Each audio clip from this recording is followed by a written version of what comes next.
Welcome back to the ABC Music Talk podcast. This will be the last episode for 2019, but I'll be back in 2020 with some more interesting guests and more subject matters covered. Today, however, I return to the basics category, which is where all this began, with an episode covering the importance of music videos. I would have covered this subject regardless, but this will take the form of something resembling an advertorial for my very first sponsor, that of Rotor Videos. Full disclosure, I also consult for Rotor, but it's an awesome platform which I think many of my listeners will find useful. So each week I will be reading a short paragraph advertising Rotor. In fact, this episode is the first opportunity to give it a spin, so here goes. Rotor makes it fast and simple to create music videos, promo videos, and lyric videos. Rotor offers both DIY video creation tools, as well as a cost-effective white glove service via the team at Rotor Studio. The web tool at rotorvideos.com has all you need to automatically add stunning moving image visuals to your audio, both from your own video library, but also from a large catalogue of royalty-free, high-quality stock assets.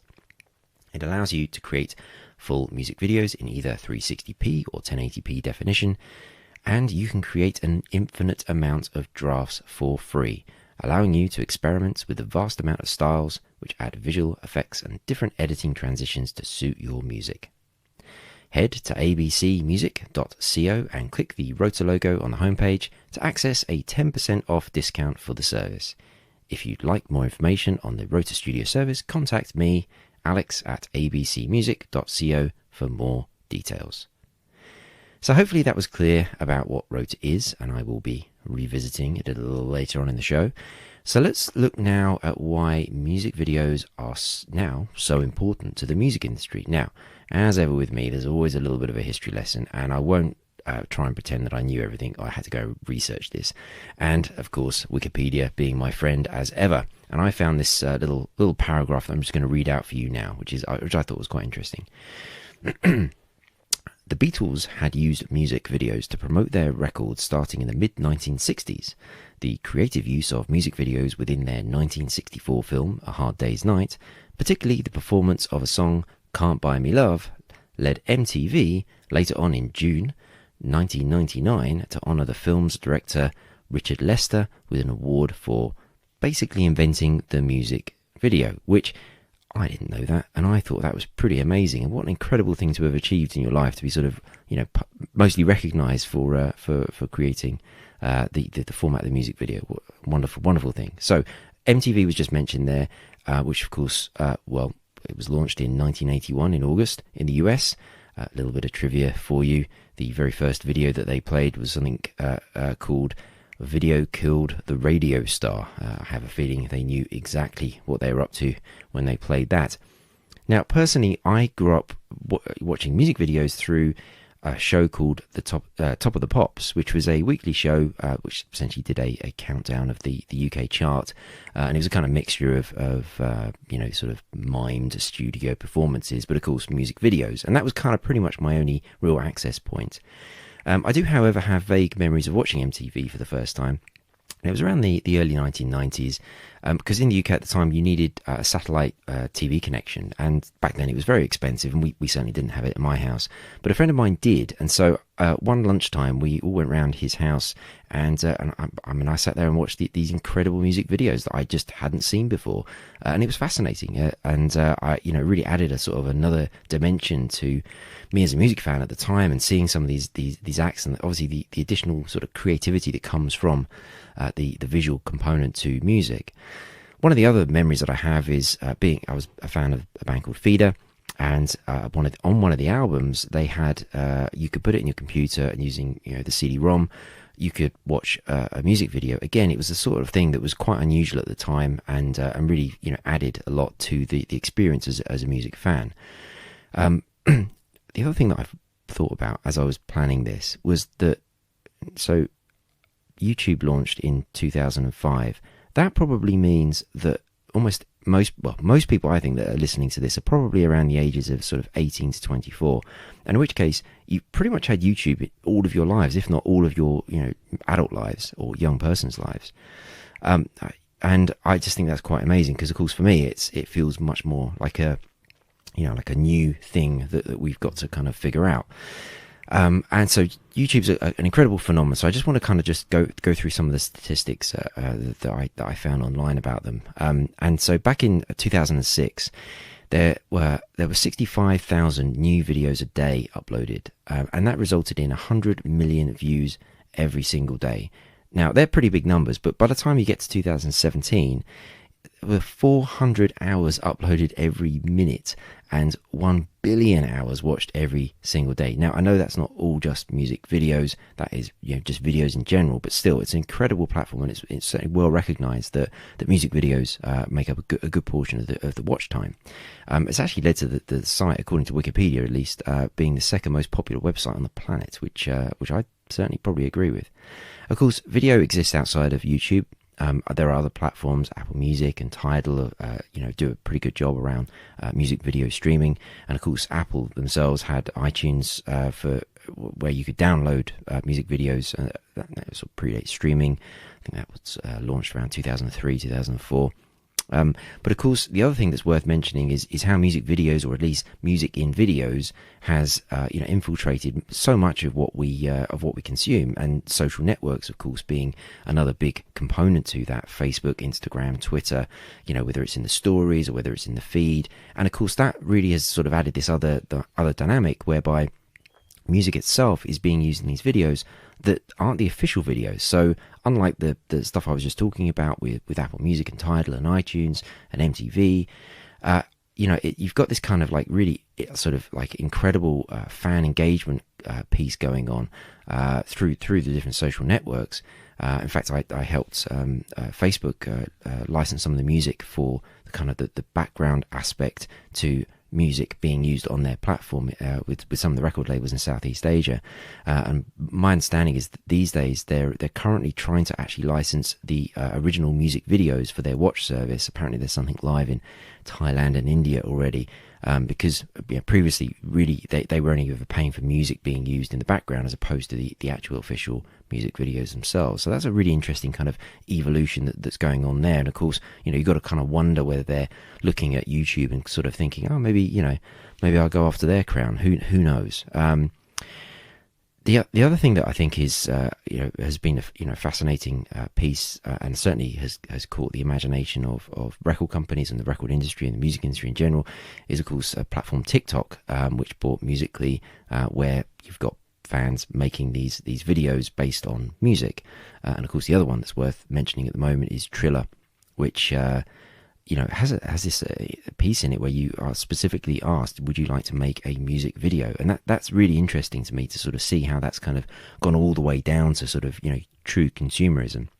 I mean, that platform now is something like 26.5 million monthly users, and apparently it's about to overtake TikTok in the US. So I think that's quite an interesting piece, because it sort of reminds you that whilst for the last year or so everyone's been talking about TikTok and nothing but TikTok and or Musical.ly, and you sort of think, oh well, this is the only game in town. But like most things in the music industry, if you think you know everything, well it's just changed, and therefore you don't. And it's interesting to watch how Triller's kind of really aligning with a lot of music artists, including people that are actually investing in the platform, like Snoop Dogg and Kendrick Lamar. But one of the other things that I think is really interesting about music videos today is that traditionally, and as we saw with the example with the Beatles earlier on, music videos typically were used as a promotional tool. They weren't revenue generating, or at least maybe you could sell a VHS cassette or a DVD, or perhaps even the download at some point, but that wasn't really wasn't a big part of the makeup of the revenue matrix for record companies. And so I thought that was worth mentioning. And so therefore, when you look at the revenue, and I did, the IFPI have a great report that they do every single year, the Global Recordings Report. And this is I've got some stats here from the 2018 report, so it's kind of looking backwards to 2017. But $856 million was made from video streaming. Now that's a pretty big amount of money, certainly is to me, and I'm sure everyone else listening. But what's interesting is when you compare that with all the money that was generated from audio streaming, which was $5.5 billion. Now, you might think, oh, well, that sounds about right. Audio streaming's been around a little bit longer than music video. It's just kind of how it is. But it starts to look really wonky when you look at some of the other statistics. So whilst there's a huge delta between the amount of revenue that was created from video streaming versus audio only streaming, but if you look at the amount of users that are actually engaging with these platforms for audio only, and that's both paid and ad supported, there in 2017, according to the report, there was 272 million users using just the audio only platforms. Now, again, that's a huge amount of people, but when you compare that to the 1.3 billion video users that contributed to the $856 million for video streaming, the numbers are almost kind of inverted. Like they're the wrong way round in some respects, and this just goes some way to explain why there's been so much kind of like negativity towards YouTube from the music industry of late. And I'm sure that will eventually start to redress the balance. And of course, as I said earlier, Facebook are now starting to look at licensing music videos. So you've got to kind of wonder whether they might do a sort of a play with the music industry to kind of be the next darlings of the music industry and cozy up to them. So I think, it's not done yet. We are certainly just in this evolutionary phase. But what it has told us is that more people watch music videos than listen to audio streams. And that's a really, really important thing to kind of note from all of this. In fact, the actual numbers from this 2017 report, 55% of all on-demand time was spent with video for YouTube, and 46% was YouTube. And the other 45% was obviously audio streaming, 23% paid and 22% in the ad funded. So, but again, what this means is that most of your fans are video music consumers, and that's just something you've got to kind of remember if you're an artist or you're a manager or you're a record company putting these things out. So this is why I think Rotor's a really interesting proposition. So I just wanted to walk through the process that you go through to create a music video on Rotor. Now, I did this for so last week's guest Illy, she was talking about a secret show that she was doing, and at the show I was taking some video clips just on my phone.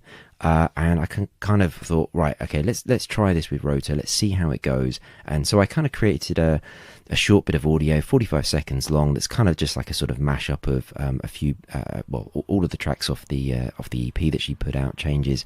And I tried to create a sort of like a sort of rap promo video of the show that she did. There's links to that online in the show notes and on my website, so you can have a little look at that, and I'd actually be curious to know whether you thought it was any good or not. It didn't take me very long, and I think that's an important part of this. People are often time poor. I certainly don't have any video editing skills. In fact, I don't really have any audio editing skills to speak of either. So what I came up with, I actually thought was fairly sort of fairly decent. And so within Rotor, the process that I went through was very simple. You upload the audio, and then you kind of dump in all of the video clips that you've got. You've then got this kind of like sequencer application to it, where you can kind of put them in a rough order. Because what the technology does is it then sequences those video clips to the audio so that they kind of make sense. So it's a little bit random, but it's essentially the sort of thing that if you knew what you were doing, you might end up with anyway, and it's just a kind of a shortcut to that. You then add what's called a style, and styles do this thing where they both can kind of mess with the colors, maybe add a bit of saturation or a kind of a blurring effect, or perhaps it's just kind of moving to the beat of the music, but it also affects the transitions between the video clips, whether it's slow, whether it's quick, or as I say, whether it sort of matches to a beat or whatever. And actually, it was at this point that I spent most of my time in Rotor. And if you're going to have a go and play with the platform, and as I mentioned earlier, there's a nice discount if you head to my website and click on the Rotor logo, then that would be my recommendation. Upload the audio, dump in all your video clips, pick some stuff from the incredible stock library that's kind of ordered by mood and collection, but spend time messing around with the styles, because you will get a huge sort of range of different outputs from it. But don't worry if you if you kind of move on from one to another, every single time you create one of these renders, as they call them, it's saved in the drafts. And so you can kind of always go back to the bit that you were at just before and kind of go again, if you like. So it's kind of an idiot proof, which for me is useful. It's an idiot proof platform, and the results I think are excellent. So once you kind of get the video looking the way you do, you can then add some text overlays. So either perhaps you're making a lyric video, or perhaps it's just, as I did, a promo video, and you can actually, you could put, say, just like the artist and the title, or you could drop bits of text in, say advertising a show or whatever it is that you want to do, throughout the video. And they have some nice sort of templates that sort of help frame that slightly better. And then once you're happy with it, you can download it and pay for it. And the cost of these videos is really very cheap, I think, anyway. At least certainly in the realms of being able to sort of add a professional touch to the execution of the composition of the video, but also primarily the access to this incredible stock library that's got, it's got things like drone footage going over a city, or some time-lapse stuff, and basically really quite technical and clever and interesting bits of video footage that I certainly couldn't create just using my phone.